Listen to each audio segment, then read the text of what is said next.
मेरा नाम आयुष्मान है।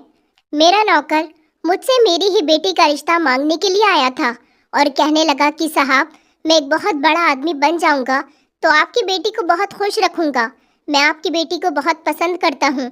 ये सुनकर मुझे बहुत गुस्सा आ गया था कि इस दो कौड़ी के नौकर की इतनी मजाल कि मेरी बेटी से शादी की बात करने की बात कहे। मैंने इस पर चोरी का इल्जाम लगवा दिया था और अपनी बेटी की शादी बहुत अमीर परिवार में कर दी। मैं जब एक दिन अपनी बेटी के ससुराल गया तो वहां पर मौजूद गार्ड्स ने मुझे अंदर जाने से मना कर दिया और बोले कि कमिश्नर साहब का हुक्म है कि आपको अंदर आने नहीं दिया जाए।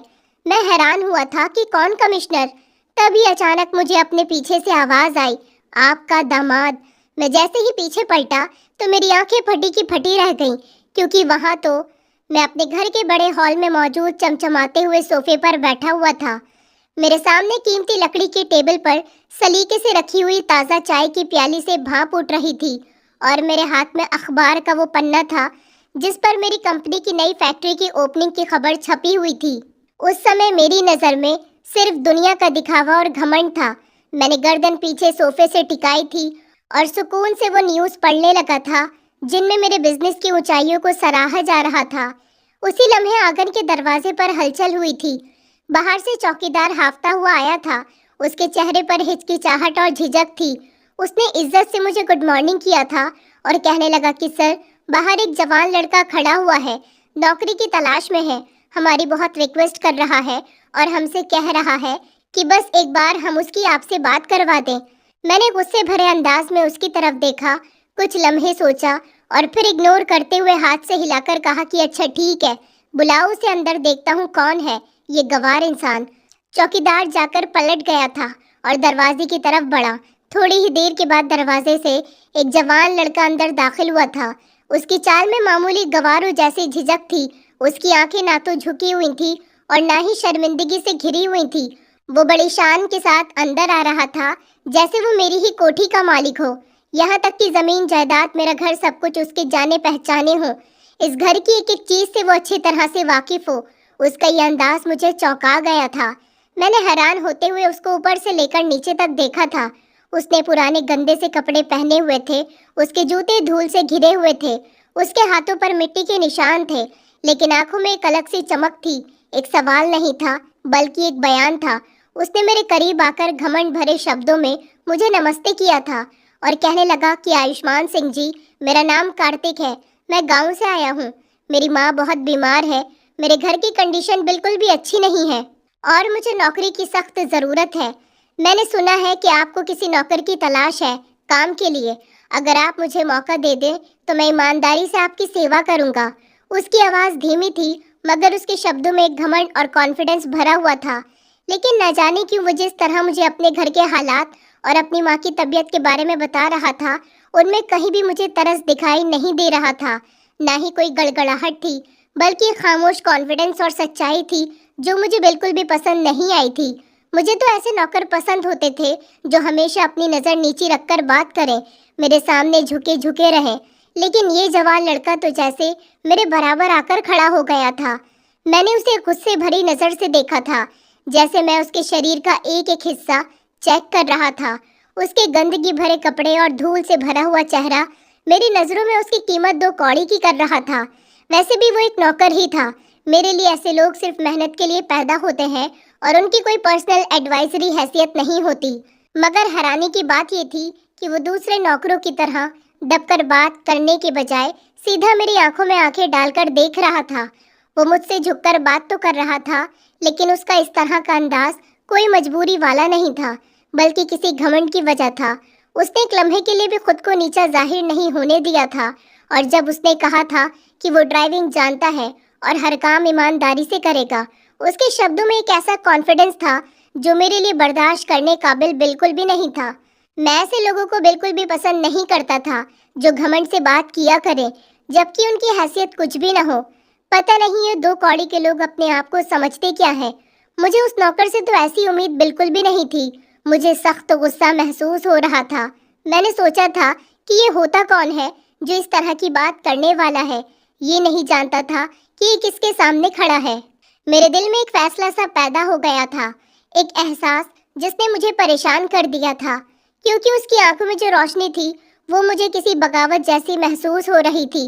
जैसे वो मुझसे रिक्वेस्ट नहीं कर रहा था, बल्कि वो मुझे बता रहा था कि वो मेरे साथ काम करना चाहता है, बराबरी पर इज्जत से। मैं चौंक गया था।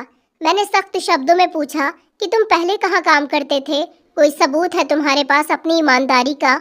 उसने बेहद सादगी से कहा था कि सबूत तो मेरे हाथों की मेहनत है और मेरे साथ मेरी माँ की दुआएं हैं। अगर आप चाहें तो आप मुझे आजमाकर मुझसे काम ले सकते हैं। मैं काम पर आ सकता हूँ।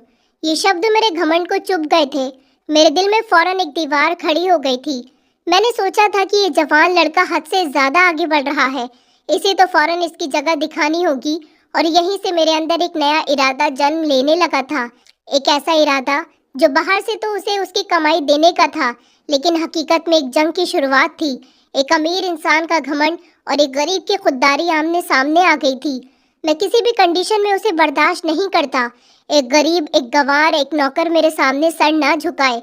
एक नौकर को अपने मालिक के सामने आके झुकाकर रखनी चाहिए ना कि इस तरह से बराबरी से बात करनी चाहिए। मेरी पत्नी का दिल हमेशा से ही नरम था। उसने फौरन उस नौकर पर तरस खा लिया था और इस नौकर पर ऐतराज होने के बावजूद भी उसने इस गरीब को घर में रखने पर जिद कर ली थी। मैंने अपनी पत्नी की बात मान ली थी, मगर अपने दिल में ठान लिया था कि मैं उसे उसकी औकात याद दिलाकर ही रहूंगा। मैंने उसे फौरन अपनी नई गाड़ी से दूर रखा था और उसे घर के पीछे पुरानी गाड़ियों के कबाड़ खाने में मरम्मत के काम पर लगा दिया था, ताकि उसकी हर सुबह मेहनत और पसीने में डूबी रहे।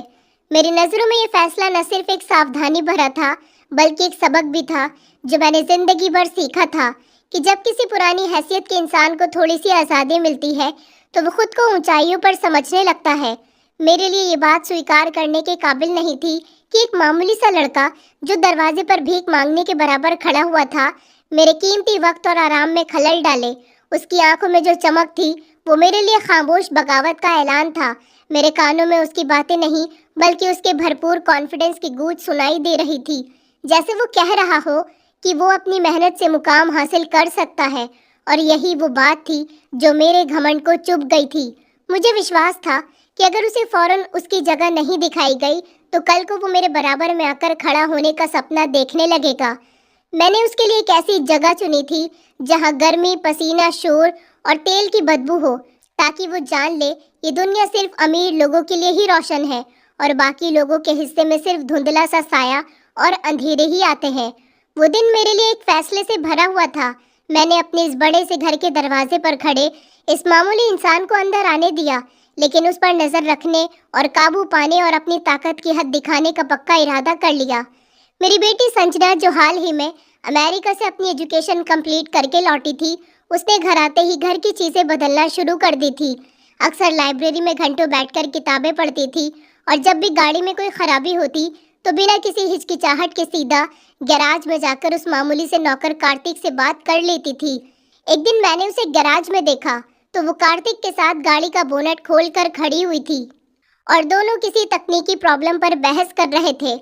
कार्तिक उसे गाड़ी के इंजन के पुर्जे दिखा रहा था और संजना बड़े इंटरेस्ट लेकर उससे सवाल कर रही थी। जब मैं अचानक वहां पहुंचा तो वो चौकी नहीं थी, बल्कि बिल्कुल मामूली से अंदाज में बोली, पापा देखिए ना, कार्तिक ने बताया है कि ये पुराना मॉडल है और अब काम नहीं करता, हमें नई मॉडल्स लेनी चाहिए। मुझे उन दोनों को साथ देखकर बहुत गुस्सा आया था। मैंने अपनी बेटी की बात पर कोई जवाब नहीं दिया था और खामोशी से वहां से पलट आया था। एक और दिन वो कार्तिक को घर के पिछले गार्डन में ले गई थी, जहां वो दोनों आपस में बातें कर रहे थे और मेरी बेटी उसे अपनी कुछ पुरानी किताबें देने की बात कर रही थी। जब मैंने ये सुना तो मैंने फौरन उस नौकर कार्तिक को बुलाया और उसे अच्छे से समझाया था कि मैडम से दूर रहा करो और गैराज के काम तक ही हद में रहा करो, और उसके अलावा घर के सारे नौकरों से भी सख्ती से कह दिया था कि कोई भी नौकर घर के मेंबर से पर्सनल बातें नहीं करेगा। मैंने फौरन उस समेत घर के सारे नौकरों को हुक्म जारी कर दिया था और ये सख्ती पूरी की पूरी कार्तिक पर लागू होती थी कि वो तो मेरी बेटी से दूर ही रहे और घर के किसी भी मेंबर से कोई बातचीत ना करे। उसे बिल्कुल इस चीज़ की इजाज़त नहीं होगी। मेरे घर की इज्जत मेरे लिए सबसे ज़रूरी थी और मैं नहीं चाहता था कि किसी 2 टके के नौकर की वजह से मेरी इज्जत मिट्टी में मिल जाए। एक रात जब सर्दी का समय था और मैं अपने घर के लॉन में टहल रहा था तो मैंने उसे बाहर ठंड में पूजा की थाली हाथ में लेकर अंदर दाखिल होते हुए देखा था। इसका साफ मतलब था कि वो मंदिर से पूजा पाठ करके लौट रहा था। मेरी नजरों में ये सब हमदर्दी बटोरने और खुद को अच्छा जाहिर करने का दिखावा करता था। मेरे एक्सपीरियंस ने मुझे इतना तो सिखा दिया था कि ये सीधे सादे लोग ही अंदर से सबसे ज्यादा धोखेबाज निकलते हैं और मौका मिलते ही आपकी जड़ों को खोखला कर देते हैं। मैंने उस रात ही उससे छुटकारा पाने का एक पक्का फैसला कर लिया था। इससे पहले कि वो मेरी बेटी पर अपना कोई गहरा असर डाले, मुझे इसका कुछ न कुछ तो करना ही था, क्योंकि मेरी बेटी भी इससे काफी इम्प्रेस होती थी, इसके साथ हमदर्दी किया करती थी और इससे दोस्ती बढ़ाने में लगी रहती थी। संजना के अंदर काफी बदलाव जाहिर होने लगे थे। एक दिन वो मेरी मीटिंग में चाय देने आई और जब सब लोग चले गए तो वो कहने लगी कि पापा, कार्तिक ने मुझे कुछ अच्छी बुक्स के बारे में बताया है, क्या हम उन्हें मंगवा सकते हैं? मैं उसकी बात सुनकर हैरान रह गया था कि वो उस नौकर की बात इतने कॉन्फिडेंस से मुझसे कर रही थी। वो ये शायद जानती नहीं थी कि मैं उसे ज्यादा पसंद नहीं करता था। मेरी बेटी भोली भाली थी, मासूम थी, दूसरों की बातों में बहुत आसानी से आ जाया करती थी। एक दिन और मेरी पत्नी ने मुझे बताया कि संजना ने कार्तिक को अपना पुराना लैपटॉप दे दिया है ताकि वो शाम को इंग्लिश सीखने वाली वीडियो देख सके। मैंने लैपटॉप वापस मंगवा लिया था और गुस्से में अपनी बेटी को खबरदार कर दिया था कि अगर दोबारा तुमने किसी नौकर से ऐसे बातचीत रखी तो सख्त सजा दी जाएगी। वो घर के नौकर है, मेंबर नहीं है जो तुम उनको गिफ्ट दे रही हो। मेरी बेटी खामोश हो गई थी, उसने मुझे पलटकर कोई जवाब नहीं दिया था। फिर एक दिन जब बारिश बहुत तेज हो रही थी, कार्तिक गैराज से भागकर मेन दरवाजे के पास आ गया था और संजना उसके लिए छतरी लेकर बाहर गई थी और उससे कह रही थी कि तुम यहाँ भीग रहे हो, ये ले लो। ये नज़ारा जब मैंने अपनी आंखों से देखा तो मैंने फौरन उन दोनों को अलग कर दिया था और कार्तिक को एक हफ्ते के लिए काम से रोक दिया था। संजना, जो कभी मेरे एक इशारे पर अपनी सोच बदल लिया करती थी, अब मुझसे सवाल करने लगी थी। उसकी आंखों में अब मेरी बातों पर अंधा विश्वास नहीं रहा था। वो मुझे सुनती जरूर थी, मगर उसकी खामोशी में वो वीरानी और आज्ञाकारीपन कहीं नहीं होता था। उसने कार्तिक से होने वाली बातचीत को कभी शर्मिंदगी के पर्दे में नहीं छुपाया था, बल्कि एक अजीब तरह की मासूमियत के हिसाब से वो उसके काम को बढ़ावा दिया करती थी, जैसे उसे ये संबंध छुपाना ही न पड़े। मुझे अपनी बेटी का ये अंदाज बर्दाश्त से बाहर लगा था। एक बेटी जो अपने पिता की इज्जत के दायरे से निकलकर एक मामूली से नौकर के साथ रहकर गर्व महसूस करे, ये मेरे परिवार की इज्जत के मुंह पर तमाचा था। कार्तिक की मौजूदगी अब सिर्फ एक नौकर की हद तक ही नहीं रही थी, धीरे धीरे मेरी बेटी की सोच का हिस्सा भी बन रहा था। उसके शब्द, उसके बोलने का अंदाज, उसकी नरमी, सब कुछ संजना के ख्याल पर धीरे धीरे असर छोड़ रहा था। मैंने देखा था कि वो जिन किताबों का जिक्र करती है वो उन्हीं टॉपिक्स पर होती है जिन पर कार्तिक की बातचीत हुआ करती थी। मुझे महसूस हुआ था कि मेरी बेटी मेरी गिरफ्त से निकलती जा रही है, जैसे कोई हवा का झोंका किसी मिट्टी की मजबूत दीवार में दरार पैदा कर रहा हो। इसलिए जब मैं उसे रात के समय मंदिर से दर्शन करके आते हुए देखता तो मेरे दिल में रहम नहीं आया था, बल्कि डर आ गया था। एक ऐसा डर जो सिर्फ पिता को नहीं, एक नेचुरल इंसान को महसूस होता है जब उसकी हुकूमत को खतरा हो। और वही लम्हा मेरे लिए बहुत बड़े फैसले वाला था। ये नौकर अब सिर्फ एक खतरा नहीं बल्कि एक बगावत बन गया था और मैंने पक्का फैसला कर लिया था कि इसे खत्म करना ही होगा। अगले ही दिन मेरी गलतफहमी और मेरी सारी बदगुमानी हकीकत में बदल गई थी, जब कार्तिक ने खुद आकर मेरे सामने मेरे घर की इज्जत, मेरी बेटी संजना का हाथ मांग लिया था। ये सुनकर मेरी रगों में खून खौलने लगा था। उसने बहुत बड़ी गलती कर दी थी। मैं जिस बात से डर रहा था वो हो गया था। गुस्से की वजह से मेरा सांस बंद होने लगा था और मेरे कानों से जैसे धुआं निकलने लगा था। मैंने अपनी जिंदगी में ऐसी गलती के बारे में कभी सोचा भी नहीं था। वो अपनी जगह पर बड़े घमंड के साथ खड़ा हुआ था। उसके शब्दों में कोई डर नहीं था, सिर्फ एक कॉन्फिडेंस भरा विश्वास था। वो कहने लगा कि मैं संजना को पसंद करता हूँ और उसे बहुत खुश रखूंगा। बहुत जल्द ही अपनी मेहनत से बड़ा आदमी बनकर आपका दामाद बनकर आऊँगा। मेरे लिए ये मेरी खानदानी इज्जत, मेरे रुतबे और मेरी इज्जत पर सबसे बड़ा और माफ़ न करने काबिल हमला था जो एक नौकर कर सकता था। उसने अपनी औकात और हद को पूरी तरह से तोड़ दिया था और मैं उसे उसकी कीमत चुकाने पर मजबूर कर रहा था। मैंने टेबल पर पड़ा हुआ फ्लावर पॉट उठाया और उसे तोड़कर कहा कि तुम्हारे जैसे गरीब के सपने सिर्फ बेइज्जती और गरीबी ही लाते हैं और तुम हमेशा मेरे जूते के नीचे रहोगे। नौकर हो, हमेशा नौकर ही रहोगे। मेरा हाथ कांप रहा था, मगर वो कांपना कमजोरी का नहीं बल्कि खुद पर काबू पाने का था। मैंने अपनी उम्र में सैकड़ों नौकरों को देखा था, मगर कभी भी किसी ने मेरे सामने आंख उठाने की हिम्मत भी नहीं की थी। और आज वो मेरे सामने खड़ा था, जैसे वो मेरे बराबर हो और मेरे घर के दरवाजे पर मेरी इज्जत को चैलेंज कर रहा हो। उसके चेहरे पर न शर्मिंदगी थी न डर था, बल्कि एक फैसला था जो मुझे अंदर से चीरने लगा था। मैंने उसकी तरफ देखा और उस एक लम्हे में मुझे लगा जैसे मेरी सारी जिंदगी की कमाई, मेरा रुतबा, मेरी इज्जत, सब कुछ दांव पर लगा हो। वो सिर्फ एक इंसान नहीं था, वो मेरे घमंड के खिलाफ ऐलान की बगावत में था।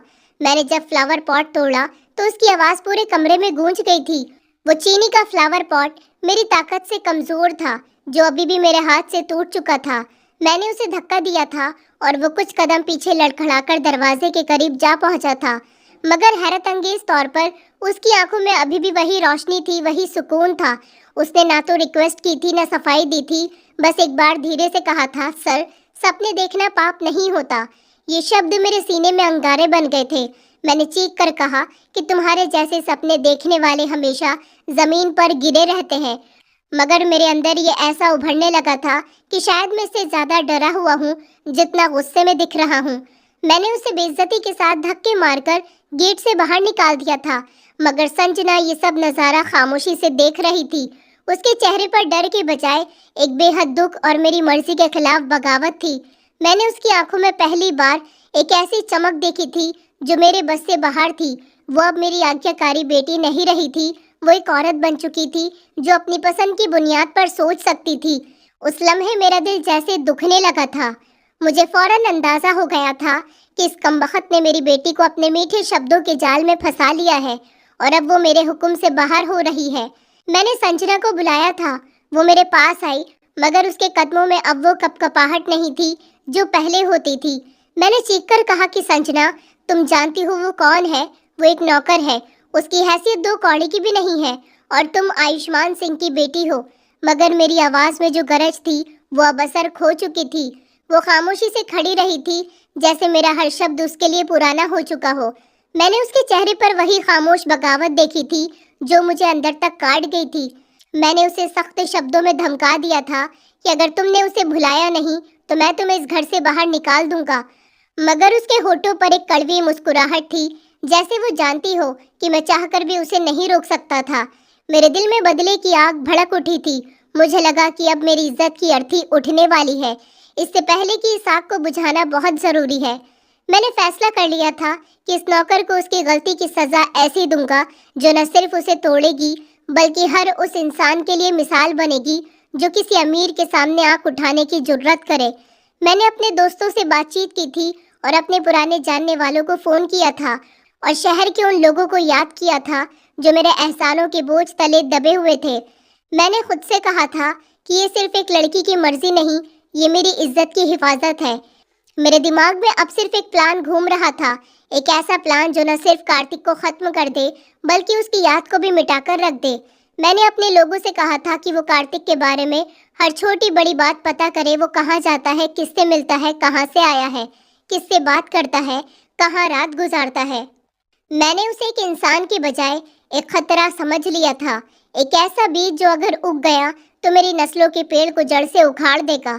उस रात में अपने कमरे में बैठा हुआ काफी लंबे समय के बाद खुद से बातें कर रहा था। मैंने शीशे में खुद को देखा तो अपना चेहरा अजनबी लगा था। गुस्से ने मेरे चेहरे की वो रौनक छीन ली थी जो मैं हमेशा अपने घमंड के ताज की तरह पहनता था।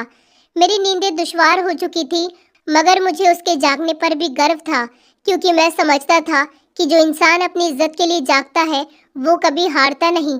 मुझे ये अंदाजा नहीं था कि मैं जिस इज्जत के लिए लड़ाई कर रहा था वो दरअसल मेरी इंसानियत को खामोश कर रही थी और ये जंग में जीतकर भी हारने वाला था। मैंने फौरन एक कामयाब होने वाला प्लान बनाया था ताकि इस दो कौड़ी के नौकर को ऐसा सबक सिखाऊं कि वो दोबारा किसी अमीर घर की तरफ आंख उठाकर भी न देखे। मेरी पत्नी के पास एक बहुत पुराना और कीमती खानदानी हार था जिसे मैंने बड़ी चालाकी से छुपा दिया था और पूरे घर में एक जबरदस्त चोरी का शोर मचा दिया था। मेरी सोच बिल्कुल साफ थी, इस इल्जाम को कार्तिक से बेहतर कौन संभाल सकता था जो अभी अभी गलती करके घर से निकला था और एक गरीब की हैसियत से उस पर कोई भी आसानी से यकीन कर लेगा। मैंने बिना किसी इन्वेस्टिगेशन और सबूत के और अपनी सारी पावर का इस्तेमाल करते हुए फौरन पुलिस को फोन कर दिया था और पूरे विश्वास से बताया था कि मेरे घर का एक नौकर कार्तिक है जो चोरी करके भागा है। पुलिस मेरे दबाव में थी और उन्होंने कार्तिक को एक करीबी वर्कशॉप से, जहां पर वो अपना काम कर रहा था, वहां से गिरफ्तार कर लिया था। इल्जाम को सच्चा साबित करने के लिए पुलिस ने उसकी जेब से उसकी कुछ मेहनत की कमाई की रकम बरामद कर ली थी, जिसे मैंने फौरन चोरी किए हुए माल का हिस्सा साबित कर दिया था। मैंने ये सब इतनी चालाकी और सुकून से किया था कि खुद को किसी मुजरिम की तरह महसूस करने के बजाय मैं एक जीता हुआ और अपनी इज्जत का रखवाला समझने लगा था। मुझे पता था कि कार्तिक बेकसूर है, मगर इस समय मेरे दिल में रहम नहीं आया था और ना ही इंसाफ का एहसास था। सिर्फ बदले की आग थी जो मेरी रगों में दौड़ रही थी। मैंने हालात को इस तरह से मोड़ दिया था कि हर मोहरा मेरी मर्जी का मोहताज हो गया था।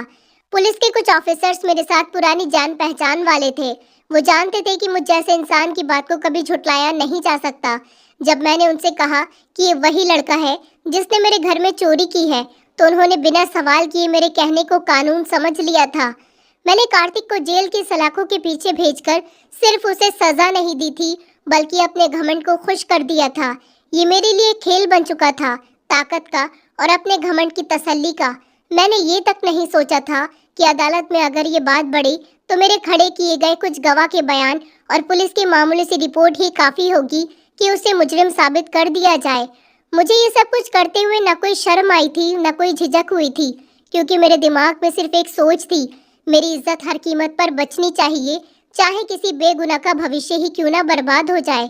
और इस सोच ने मुझे एक जालिम इंसान बना दिया था, जिसे अपनी सच्चाई पर विश्वास नहीं था, बल्कि अपने झूठ की जीत पर गर्व था। संजना मेरे खिलाफ गई और लाख कोशिश की कि वो कार्तिक को बेकसूर साबित कर सके।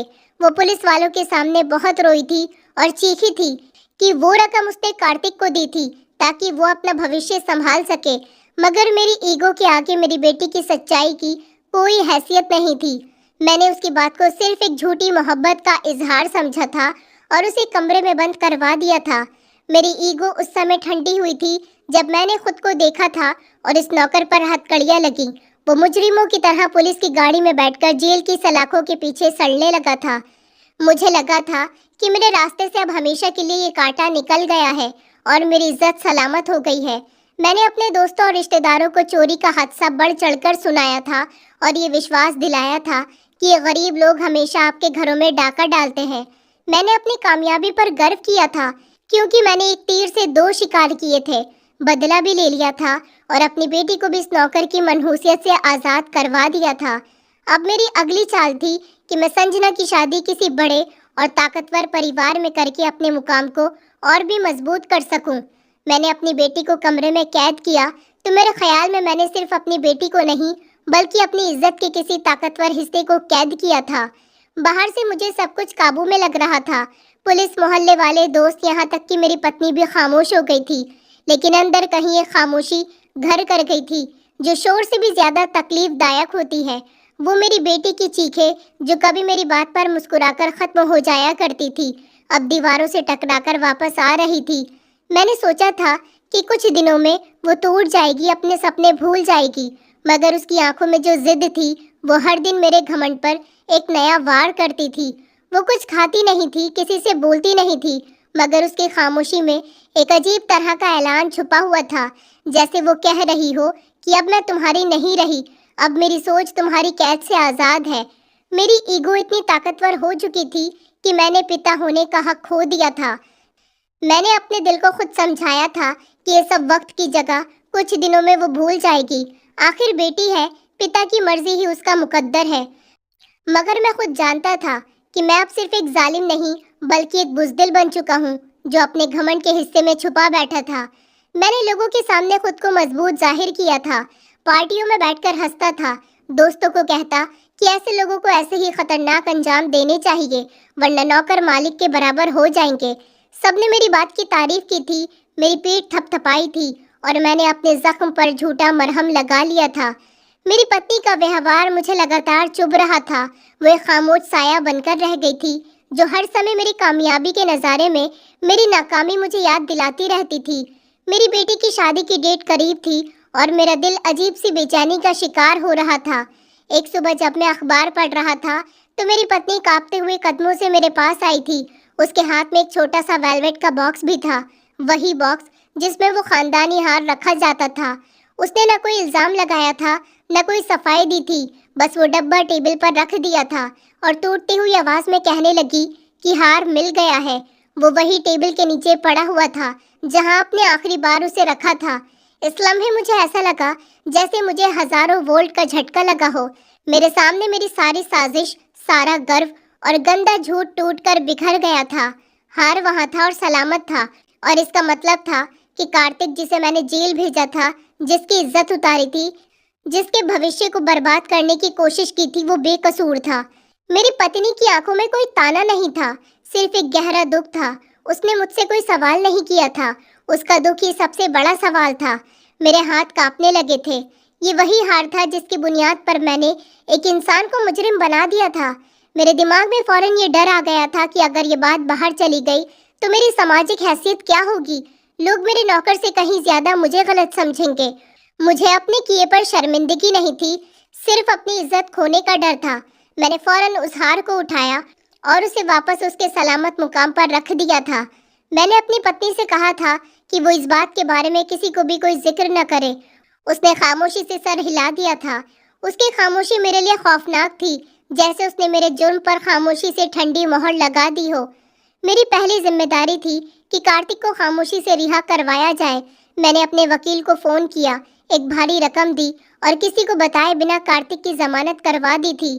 शादी की तैयारियां दोबारा शुरू हुई और मैंने अपनी नाकामी को अपनी शान और शौकत से छुपाने की कोशिश की।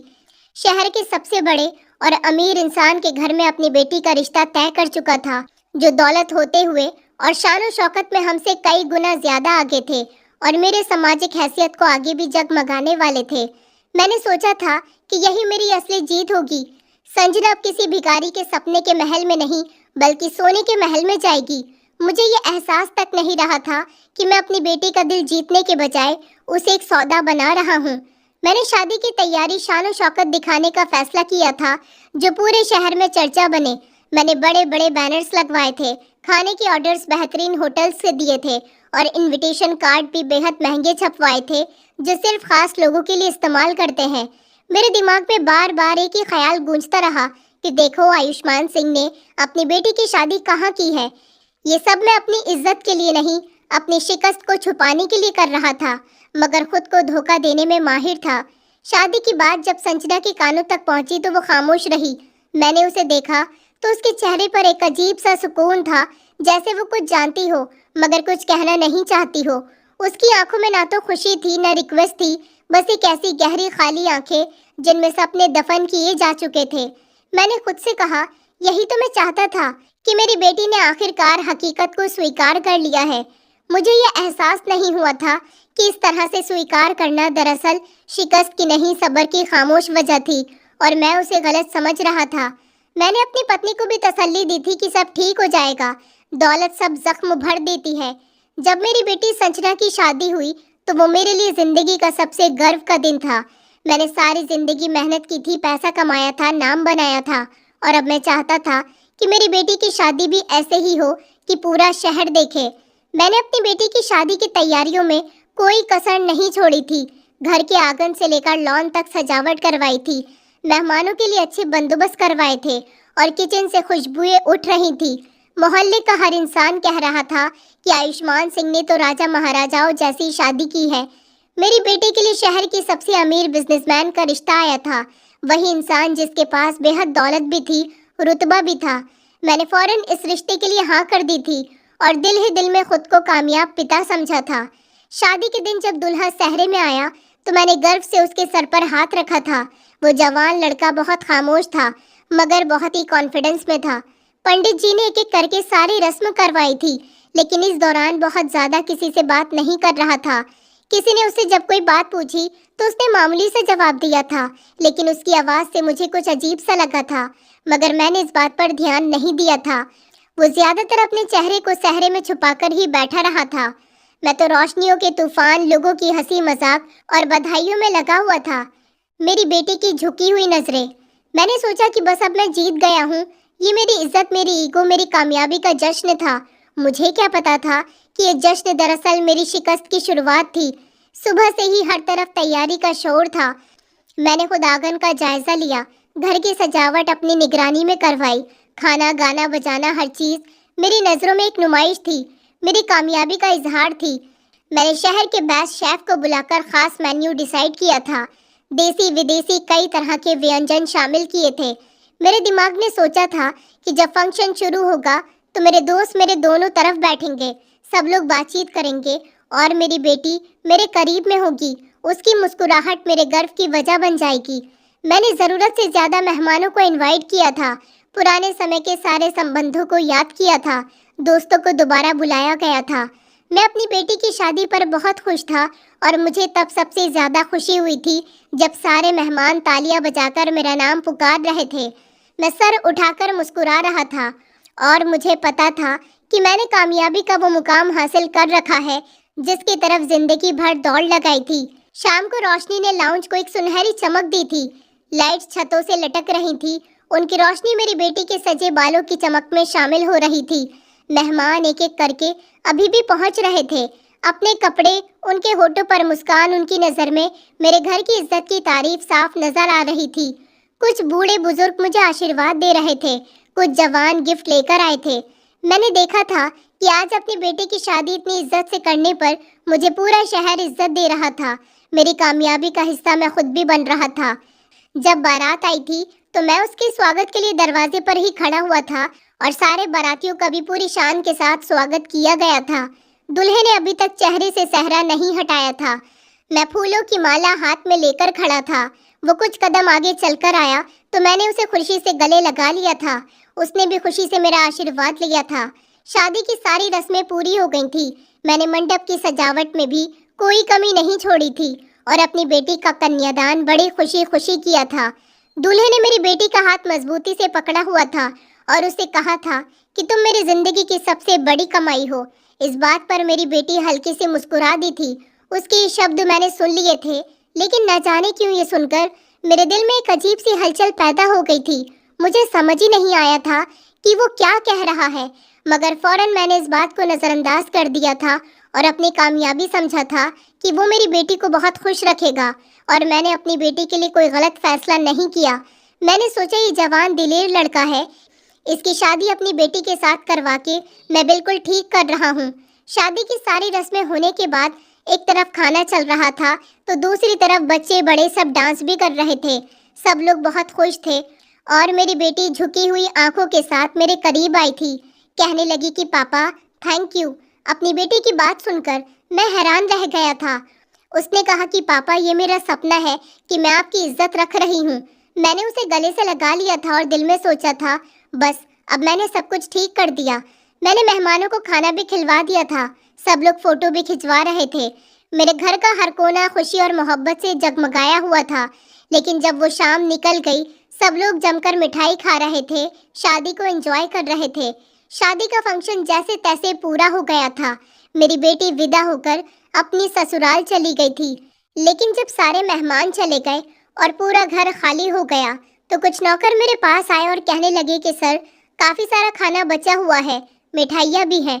हम सोच रहे हैं कि ये सब कुछ ले जाकर पिछले मोहल्ले में गरीब लोगों में बांट दें। मैंने मुस्कुराकर कहा कि हाँ, ये लोग भी हमारा हिस्सा है, बांट दो खाना।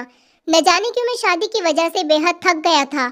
अब मुझे अपने शरीर में हल्का हल्का बुखार महसूस हो रहा था। मुझे समझ नहीं आ रहा था कि वो क्या बीमारी है जो मुझे हो रही है। रात के आखिरी समय सारे मेहमान चले गए थे। घर खाली हो गया था। आंगन की रोशनी धीमी पड़ गई थी। अगली सुबह मुझ में वो घमंड नहीं रहा था जो हर बार हुआ करता था। मैं अपने घर के सोफे पर बैठा हुआ अखबार पढ़ रहा था और सोच रहा था कि मैं क्या सच में जीत गया हूँ। और इसी लम्हे मेरे दिल ने चुपके से धीरे से कहा था कि शायद ये मेरी जीत नहीं है, मेरी आजमाइश है। मगर मैंने खुद को कहा था कि अब परेशान होने वाली कोई बात नहीं है। मेरी बेटी इज्जत से अमीर घर में विदा होकर चली गई है। मुझे अब अपनी कामयाबी के मजे लेने चाहिए। इसी तरह न जाने क्यों अब रातों को वो शोर नहीं रहा था, मगर मेरी आंखें बंद थीं। ख्यालों का तूफान मेरे दिमाग में था। मेहमानों की तारीफें, दूल्हे की खामोशी, बेटी की मुस्कान और मेरे अंदर की वो अजीब बेचैनी मुझे बेहद परेशान कर रही थी। मैंने किसी बात को अहमियत नहीं दी थी क्योंकि मुझे विश्वास था कि मैंने सब कुछ कर दिया है, सब कुछ संभाल लिया है। मैंने अपने आप से कहा कि सुबह होगी तो दुनिया मेरे आगे झुककर चलेगी। शादी के कुछ हफ्ते बाद मैंने सोचा कि चलो आज अपनी बेटी के घर जाकर देखूं कि वो कैसी रहती है। मैंने सुबह सवेरे अपनी गाड़ी बाहर निकलवाई थी, अपना सबसे महंगा सूट पहना था और शहर के वीआईपी इलाके की तरफ रवाना हो गया था जहां मेरी बेटी का ससुराल था। उस दिन मेरे अंदर एक ऐसा गर्व था जो लगभग बरसों से मेरे दिल में बसा हुआ था। मेरी बेटी अब बड़े घर में है। मैंने सोचा था कि जैसे ही मैं उसकी बड़ी कोठी के अंदर पहुंचूंगा तो लोग मेरी तरफ देखेंगे, मेरी कामयाबी की खिड़की खुल जाएगी और मेरी इज्जत पूरी तरह से रोशन हो जाएगी। रास्ते में मैंने खुद को आईने में देखा। मैंने अपने दिल में सोच लिया था कि मैं अपने दोस्तों और रिश्तेदारों को बताऊंगा कि मेरी बेटी कामयाब घर में है। मोहल्ले वालों को नजर दिखाऊंगा कि किस तरह मेरी मेहनत रंग ले आई है। गाड़ी के शीशे से बाहर नजर आ रही थी तो बड़े बड़े बंगले मेरी आंखों के सामने आ रहे थे। जब मैं इस शानदार इमारत के सामने पहुंचा तो मैंने देखा कि यहाँ का तो दरवाजा भी बहुत बड़ा था। उसके सामने गाड़ी रुकने पर भी अजीब सा महसूस हो रहा था। मैंने गाड़ी रोकी, दरवाजे की तरफ बढ़ा। वहाँ पर 2 गार्ड्स भी खड़े हुए थे।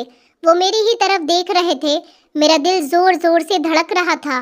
मैंने तेज आवाज में कहा कि दरवाजा खोलो, मैं आयुष्मान सिंह हूँ, संजना का पिता। गार्ड ने सख्त शब्दों में जवाब दिया कि माफ कीजिएगा सर, मगर आपको अंदर जाने की इजाजत नहीं है। कमिश्नर साहब का सख्त हुक्म है। मैंने चौंक कर कहा, कमिश्नर सर? कौन सा कमिश्नर? यहाँ तो मेरी बेटी रहती है। वो दोनों गार्ड्स ऐसे ठहरे जैसे उन्हें पहले से मेरे आने की उम्मीद थी। एक बोला कि जी, यही कमिश्नर सर का घर है और सच्चाई भी यही है कि आपका इंतजार नहीं किया गया है। मेरे अंदर एक भारी सी लहर उठी थी। मैंने फिर से कहा था कि तुम लोगों को कोई गलतफहमी हो रही है, मुझे अंदर जाने दो, मुझे अंदर जाना है। ये मेरी बेटी की ससुराल है, मुझे अपनी बेटी के हालचाल जानने हैं। एक गार्ड ने सुकून भरे शब्दों में सर हिलाया और कहा कि कल शिफ्ट का टाइम है, आज कम्युनिकेशन बंद है और हुक्म जारी है कि कोई भी अंदर ना जाए। मैंने मोबाइल निकालकर अपनी बेटी को फोन लगाने की कोशिश की थी, मगर मेरे हाथ कांप रहे थे, दिल की धड़कनें बढ़ गई थी। मैंने घड़ी देखी तो लगभग शाम का समय था। मुझे अंधेरा नजर आने लगा था। तभी अचानक पीछे से एक भारी आवाज आई, फोन करने की जरूरत नहीं है आयुष्मान जी, मैं खुद आ गया हूँ। उस आवाज ने तो मेरे होश ही उड़ा दिए थे। मैं फौरन पलटा तो वो नजारा मेरी आंखों के सामने जम गया। मेरे सामने वही इंसान था जो मैंने नौकर के रूप में देखा था, मगर अब वो नौकर नहीं रहा था, वो सरकारी वर्दी में शामिल था। उसके कंधों पर सितारे सजे हुए थे और एक ईमानदार ऑफिसर की तरह खड़ा हुआ था। उसके पीछे 2 गार्ड्स खड़े हुए थे, खामोश मगर कड़क। उसने मेरे सामने कदम रखा। उसे देखकर मैं चौंक गया था। मेरे मुंह से जैसे शब्द निकलना बंद हो गए थे, मेरे कदम जैसे जम गए थे। मेरी नजर उसके चेहरे से उसकी वर्दी की तरफ उठे थे। मैं आगे बढ़ा। मैं गुस्से से चीखा, 2 कौड़ी के नौकर, तेरी ये हिम्मत कि तू मेरा दामाद बने? ये शब्द मेरे मुंह से निकल पड़े थे जैसे तूफान निकल आया हो। मेरे दिमाग की नसें फटी जा रही थी, हाथ जड़ों से ढलक रहे थे और मेरी आंखों ने इस जवान लड़के को देखा जो मेरे सामने खड़ा था। बल्कि वो खड़ा नहीं था, अपनी पूरी शान के साथ मुड़ा हुआ था और मुझे देख रहा था। इससे पहले कि वो कुछ कहता, मेरी बेटी संजना दौड़ती हुई बाहर आई थी और मेरे सामने आकर खड़ी हो गई थी। उसने कहा, रुकिए पापा, ये वो नौकर नहीं है जिसे आप समझते थे, यही मेरा पति है, यही कमिश्नर कार्तिक खुराना है जिससे मेरी शादी हुई थी। उसके मुंह से निकले हुए ये शब्द जैसे मेरे लिए किसी बम की तरह साबित हुए थे। मेरी आत्मा कांप गई थी, मेरा पूरा शरीर खामोश रह गया था, मेरे शरीर में बिजली सी दौड़ गई थी। मैंने अपनी बेटी की तरफ देखा, वो बेफिक्र और कॉन्फिडेंस से भरी हुई थी और अपनी आंखों में आंसू होने के बावजूद भी मेरे सामने मजबूती से खड़ी हुई थी। उसकी आंखों में घबराहट नहीं बल्कि विश्वास था, उसकी मुस्कान में जिद थी और मेरे सामने वो अपनी जिंदगी की खुशी के साथ खड़ी हुई थी। कार्तिक खुराना आगे बढ़कर धीरे से कहने लगा कि अंकल, मैंने आपकी बेटी से सच्ची मोहब्बत की है। उस दिन जब मैंने उसे एक रेस्टोरेंट में खाना खाते हुए देखा था, उस समय मैं सिर्फ यही सोच रहा था कि मुझे ऐसी लड़की चाहिए जो मेरे पद या मेरी दौलत से नहीं बल्कि मेरी सच्चाई से मोहब्बत करे। उसने अपनी बात जारी रखी और बोला कि मैंने महसूस कर लिया था कि मेरे अंदर की दीवार टूट रही है। मैंने अपनी पहचान छुपाकर आपके घर नौकरी की ताकि देख सकूं कि आपकी बेटी मुझे इंसान समझती है या नौकर। जब आपने मुझे जेल भेज दिया तब भी मैं खामोश रहा क्योंकि मेरी कहानी अभी पूरी नहीं हुई थी। पुलिस वाले जो आपके हुक्म पर मुझे ले गए थे, सब मुझे जानते थे और वो सब मेरे प्लान का हिस्सा बन गए थे। उसकी बात सुनकर तो मैं हक्का बक्का सा रह गया था। मेरी सांसें ठहर गई थी, मेरी जुबान रुक गई थी। उसने आगे कहा कि जब मैंने जेल से निकलकर संजना को सब बताया तो उसने कहा कि वो मेरे साथ किसी भी हालत में खड़ी रहेगी। शादी के दिन जो रिश्ता आपके घर आया था वो मेरे दोस्त का था, चेहरा किसी और का, नाम किसी और का, और जब शादी हुई तो सहरे के पीछे मैं खुद आया था आपकी बेटी से शादी करने के लिए। उसकी बात सुनकर मेरे दिमाग में जैसे तेज आंधियां दौड़ गई थी। मैं बैठने ही वाला था कि संजना ने मेरा हाथ पकड़ लिया था और कहने लगी कि पापा, मैंने आपको धोखा नहीं दिया था, मैंने सिर्फ सच चुना था। उसकी आवाज में कोई शर्मिंदगी नहीं थी बल्कि एक पक्का फैसला था। मेरे अंदर वो आवाज गूंजी जो सुनी नहीं जा रही थी। कुछ गलत था और मैं उसका हिस्सा हूँ। कार्तिक ने मेरी तरफ कदम बढ़ाया लेकिन मेरे करीब नहीं आया था। उसने खुददारी से कहा कि सर, आपने मुझे नौकर समझा और मुझे उस लेवल का आदमी समझा जो आपने ठहरा दिया था, मगर मैंने खुद को ठहरा कर दिखाया कि इंसानियत रुतबे या कपड़ों से नहीं होती बल्कि कैरेक्टर से होती है। और आज मैं इसीलिए यहाँ पर खड़ा हूँ कि आप खुद देखिए सच्चाई और मासूमियत किस तरह जड़ पकड़ती है। उसकी बात मेरे दिल को जा लगी थी। मैंने संजना की तरफ देखा था, वो खामोश थी, मगर उसकी आंखों ने सवाल किया था कि पापा, आपने इंसान देखा या फिर उसका लेवल? मेरी बेटी बहुत प्यारी लग रही थी, उसका घर बहुत बड़ा था और चमक रहा था। मेरे दिल की रोशनी खिलकर रह गई थी। मेरे होठों से फौरन निकला था, तो तुम अमीर परिवार से नहीं थे? कार्तिक ने नरमी से कहा, मैंने अमीर परिवार से नहीं, अमीर रिश्ते से इनकार किया था, और रिश्ता सिर्फ दौलत और रुतबे का नाम था। मैंने चाहा था कि मेरा रिश्ता इंसान से हो, यही मैंने किया। वो ठहरा हुआ था, इज्जत के साथ, उम्मीद के साथ, और वो मेरे सामने एक मिसाल बन चुका था। मैंने आज तक उसे ठुकराया था। मैंने जोर से कहा, और वो जो दामाद मुझे बताया गया था? संजना बोली, वो लड़का सिर्फ आपकी पसंद का हिस्सा था पापा, लेकिन मेरी पसंद बहुत अलग थी और उसे आपकी मर्जी के मुताबिक नहीं किया गया। हमें वो कदम उठाना था जो आपने कभी समझा भी नहीं था। मैं खामोशी से उसकी तरफ देख रहा था और अंदर ही अंदर मेरा घमंड बुरी तरह से कांप रहा था।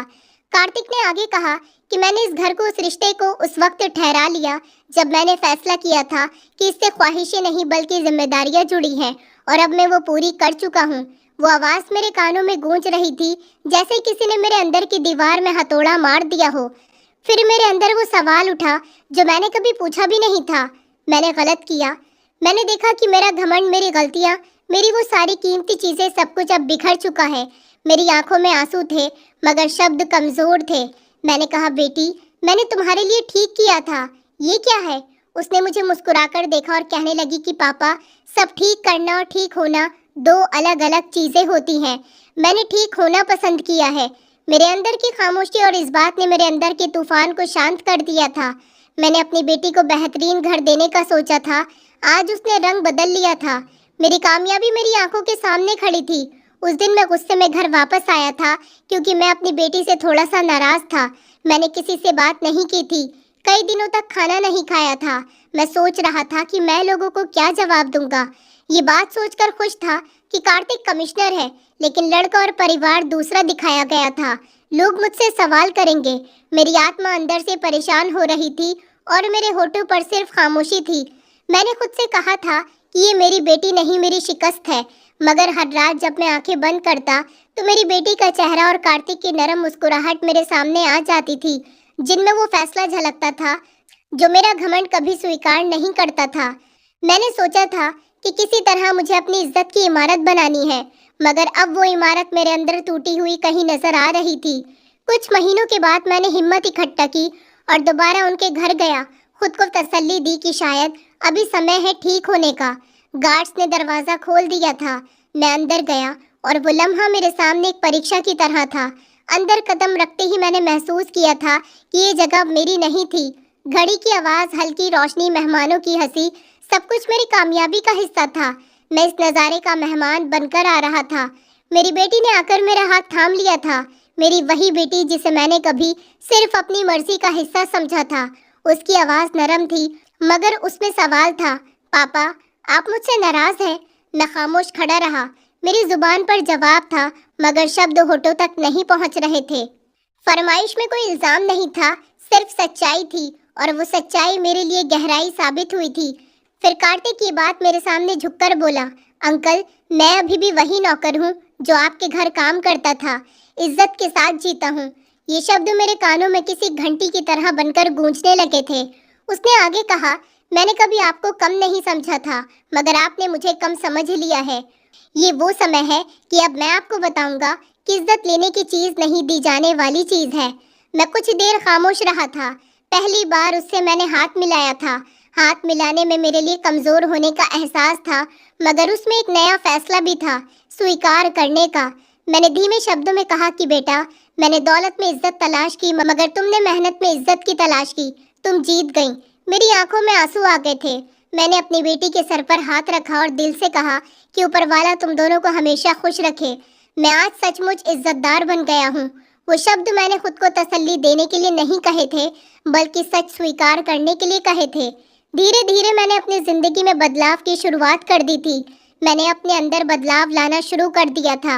मैं जो गरीबों से नफरत करता था, गरीबों की अहमियत समझने लगा था, उनको दान दक्षिणा देने लगा था, गरीब लोगों की मदद करने लगा था। अब मैं अपने सोफे पर बैठता हूँ इज्जत के साथ, और अब मेरी इज्जत और भी बढ़ गई है, क्योंकि अब शायद गरीब भी मुझे जानने लगे हैं। अब मैं अपनी बेटी की तरह किताबें पढ़ता हूँ और अपने बारे में लिखता हूँ कि आज मैंने क्या सीखा, किसी को माफ किया, किसी की मदद की, किससे मिलने के लिए गया। मैंने मोहल्ले में वापस जाना शुरू किया, मगर इस बार किसी से शिकायत नहीं, बल्कि माफी लेकर लोगों ने पूछा कि आयुष्मान जी, ये सब क्या चल रहा है।